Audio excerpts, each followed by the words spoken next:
부모님은 자녀들이 결혼을 앞두고 있다면 일단 먼저 서운한 마음이 들 겁니다. 요즘은 가끔 이렇게 말씀하시는 부모님도 봤는데요. 저거 누가 데려가나 했더니 드디어 데려가네. 아이고, 내 속이 다 시원하다. 이렇게 말입니다. 그러나 그렇게 말씀하시는 분들도 마음으로는 시원섭섭하실 겁니다. 또한 결혼해서 잘 살려나 하고 걱정하는 마음도 클 텐데요. 처음 관계 맺는 시댁이나 처가 식구들과 이질적인 문화에 잘 적응해서 살 것인가 하는 생각도 들고, 우리 딸 우리 아들 혹시나 저쪽에서 힘들게 하지는 않을까까지 기쁜 마음보다 서운하거나 걱정하는 마음이 더 클 것입니다. 그러나 걱정만 하지 절대 결혼하는 자식들에게 하면 안 되는 것들이 있다고 하는데요. 부모님이니까 내가 내 자식 더 잘하니까 이렇게 저렇게 조언도 해주고 잘못하면 쫓아가서 대신 혼내주고 싶겠지만 절대 그렇게 하시면 안 됩니다. 자식들 인생은 자식들 인생이니 마음으로 잘 살기를 응원해주면서 지켜봐야 합니다. 부모님이 해주실 건 할 수 있는 만큼 도와줄 게 있다면 도와주고, 결혼식장에 예복 입고 앉아주고 축하해주는 것까지가 할 일의 끝이라는 걸 꼭 말씀드리고 싶습니다. 거기에서 사랑해서 도와준다고 한 발만 더 나가셔도 절대 자식들이 잘 살 수가 없습니다. 부모님께서는 이제는 정말 내 자식에서 한 가정을 이루어 독립하는 하나의 인격체로서 떠나보내 주셔야 됩니다. 옛날 부모님들이 이런 얘기 많이 하셨습니다. 결혼하는 딸한테 친정엄마가 했던 얘기인데요. 딸아, 1년을 살면 3년이 사라진다. 3년을 살면 10년이 사라진다. 그리고 10년 같이 살면 그 사람이 불쌍해서 산단다. 이렇게 말입니다. 시대는 바뀌었어도 자신들이 살아본 경험으로 자식에게 도움이 되라고 해주는 말일 겁니다. 시대가 달라졌어도 자식에게 조언해줄 말은 분명히 있습니다.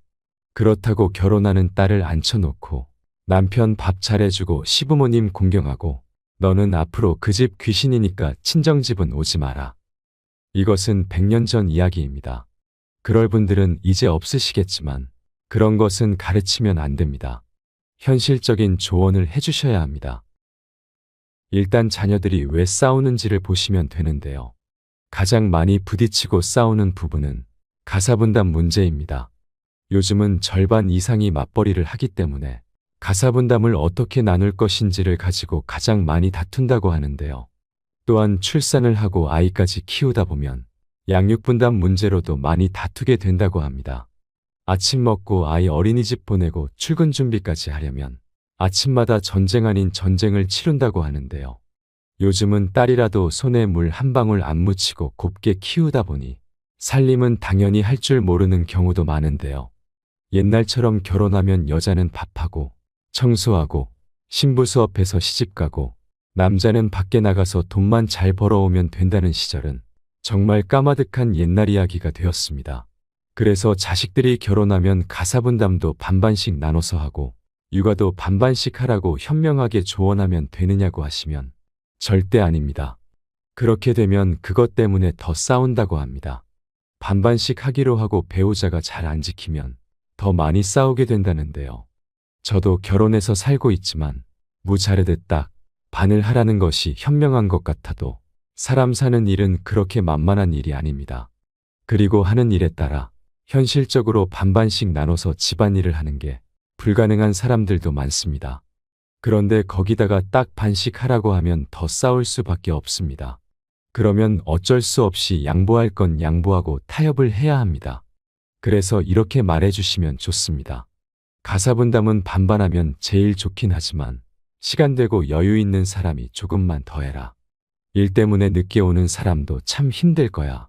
딱 이 정도만 얘기해 주시면 충분합니다. 그러면 자녀들이 마음이 편해질 겁니다.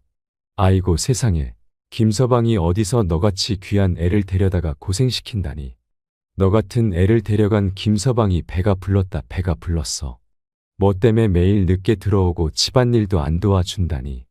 게다가 딸이 직장도 괜찮고 월급까지 많이 벌면 지가 얼마나 번다고 돈도 별로 못 버는 주제에 귀한 우리 딸 데려다가 떠받들지는 못할 망정 내 딸을 부려먹는다니. 이런 말을 친정 부모에게 매번 듣는다면 자기 편 들어주는 부모가 엄청나게 고마울까요? 그리고 남편과 계속 같이 살고 싶을까요? 절대 같이 못 삽니다. 이건 자식 편들어주는 사랑이 아니라 자식 이혼시키는 지름길입니다. 절대 하시면 안 됩니다. 반대로 아들 결혼시키는 부모님도 마찬가지입니다. 결혼하고 아기까지 있으면 이렇게 말해주세요. 아들, 애 보는 게 얼마나 힘든 줄 알기나 하니. 어차피 너가 도와준다고 하지만 애는 엄마가 주로 봐야 하는데 일이 좀 바쁘고 힘들어도 일찍 들어와서 집안일도 좀 하고 애랑 좀 놀아주고 그래라. 이렇게 말입니다. 지금은 바로 이렇게 현명하게 말해주는 것이 필요한 시대입니다. 또한 결혼하고 다투게 되는 이유는 한 가지가 아니라 동시다발적으로 여러 가지 이유로 다투게 되는데요. 그중 하나가 양가 경조사 문제, 양가를 언제 방문할 것인가로 많이 다투게 된다고 합니다. 요즘 젊은 여성들은 시댁에 제사가 많다면 안 가고 싶어 한다고 합니다.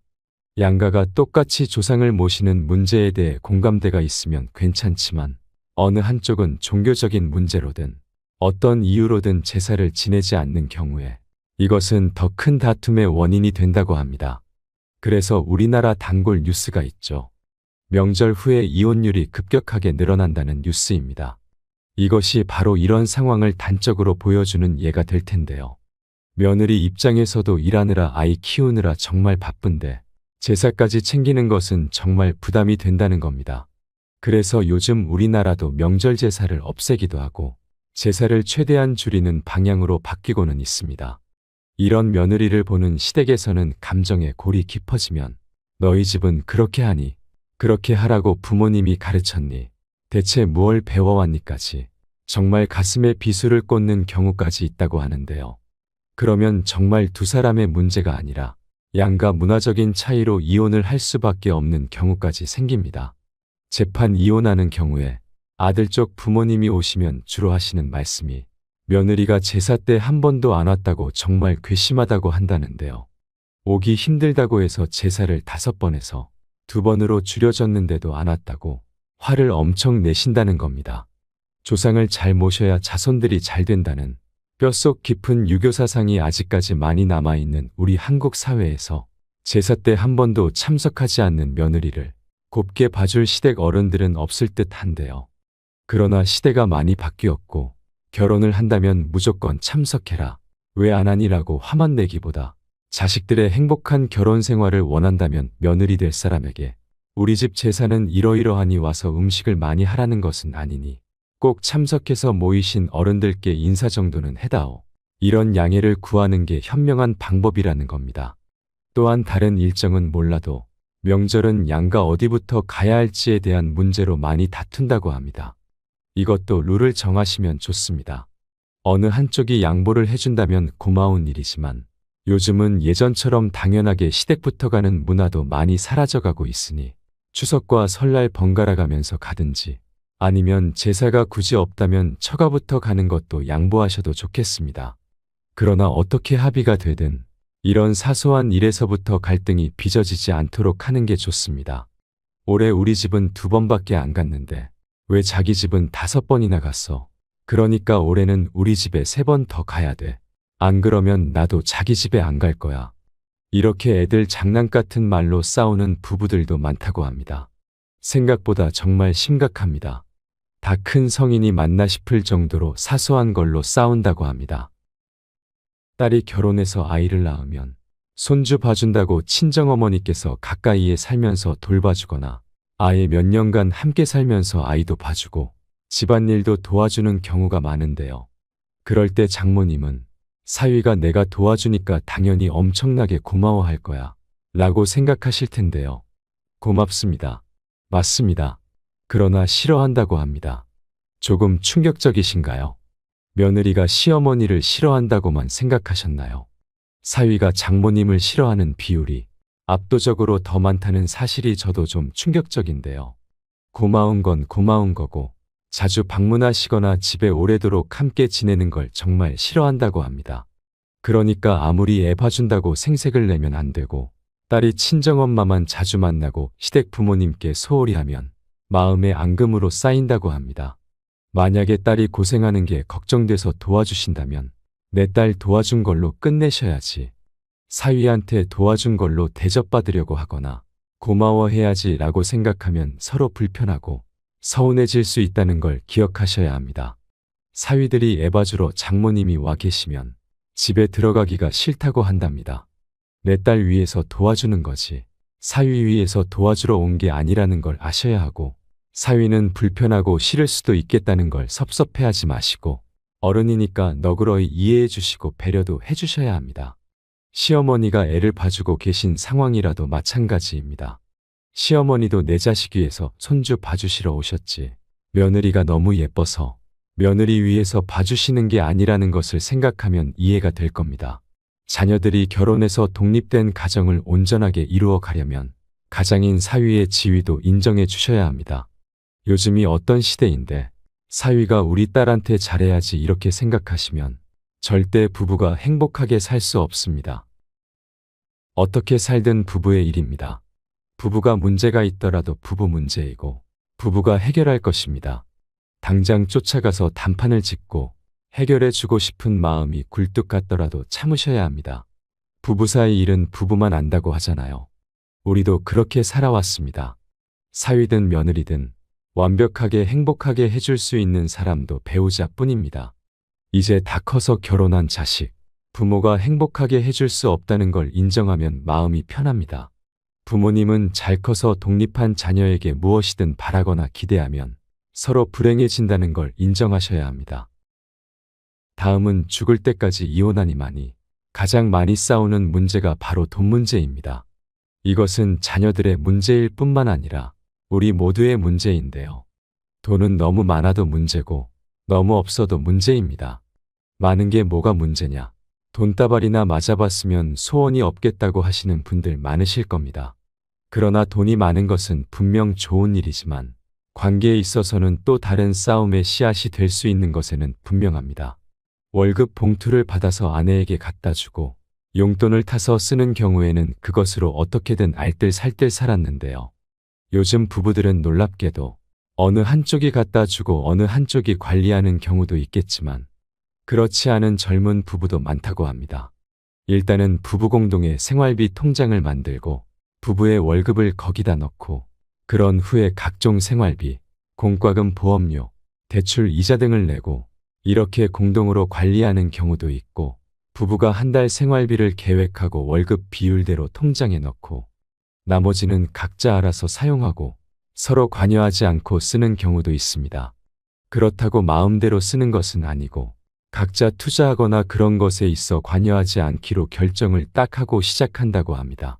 그런데 이런 경우라도 합의한 대로 굴러가면 좋은데 어느 한쪽이 잘 모르는 곳에 투자해서 큰 돈을 잃는다거나 과도한 취미생활로 돈을 다 탕진했다거나 도박이나 술 등 유흥에 빠지거나 이렇게 헛돈을 쓰는 경우가 발각되면 이제부터 내가 관리할 테니까 돈 다 내놔 하는 문제가 생기고, 또 하나는 자기가 알아서 관리한다고 했지만 얼마가 모였는지 전혀 공유하지 않고 내 돈은 다 생활비로 쓰고 자기가 번 돈은 자기가 관리한다고 하고서 혹시 시댁이나 친정에 다 쓰는 거 아니야? 이런 의심이 들기 시작하면 이제부터 어디에 얼마 썼는지 다 공개해. 이런 말이 오가게 되면 감정의 골이 깊어집니다.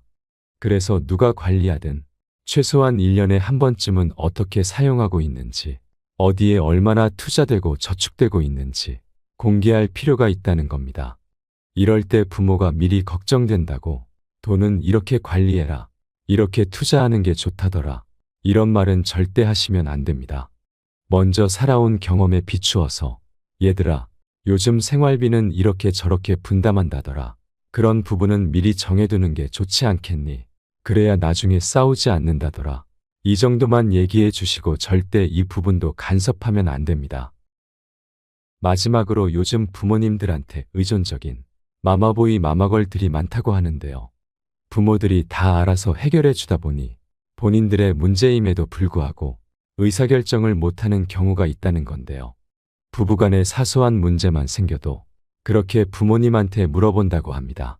예전에 대학도 부모가 결정해주고 대학 수강 신청도 부모가 대신해주고 학교에도 무슨 문제만 생기면 부모가 대신 전화해서 해결해준다는 뉴스를 보고 혀를 끌끌 찼던 적이 있는데요.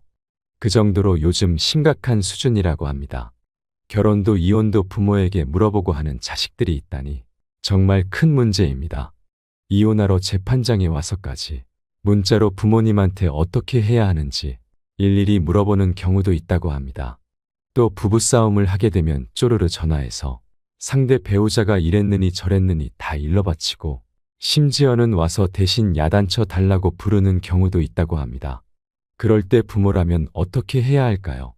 자녀의 부탁이니 새벽이라도 택시 타고 쪼르르 달려가서 부부를 앉혀놓고 혼내야 할까요? 그렇게 되면 절대 그 부부는 오래 함께 살지 못합니다. 절대로 어떤 경우라도 자식 부부싸움에는 관여하시면 안 되고 부모님이 먼저 자녀를 마음에서 떠나보내 주셔야 합니다. 그렇게 당장 헤어질 듯이 싸웠다가도 다음 날이면 또 행복하기도 한 것이 부부관계입니다. 품 안의 자식이라도 자식도 다 커서 독립하면 이제는 정말 떠나보내 주어야 자식도 행복하고 부모님도 행복할 수 있습니다. 이제 우리가 할 수 있는 것은 잘 살 거라고 믿어주고 지켜봐 주는 일입니다. 그리고 내 삶을 더 잘 사는 것입니다. 내 인생도 아직 많이 남았습니다. 행복하게 살아야 하지 않을까요? 누군가에게 마음에서 매여 있으면 그 자체로 불행을 자초하는 일입니다. 그것이 자식일지라도 말입니다. 여러분의 남은 인생이 더욱 행복해졌으면 좋겠습니다. 하루하루 더 건강하시고 행복하시길 소망하겠습니다. 시니어를 위한 모든 것. 시니어 톡톡이었습니다. 더 유익한 내용으로 찾아오겠습니다. 오늘 내용이 도움이 되셨다면 구독과 좋아요 부탁드립니다. 감사합니다.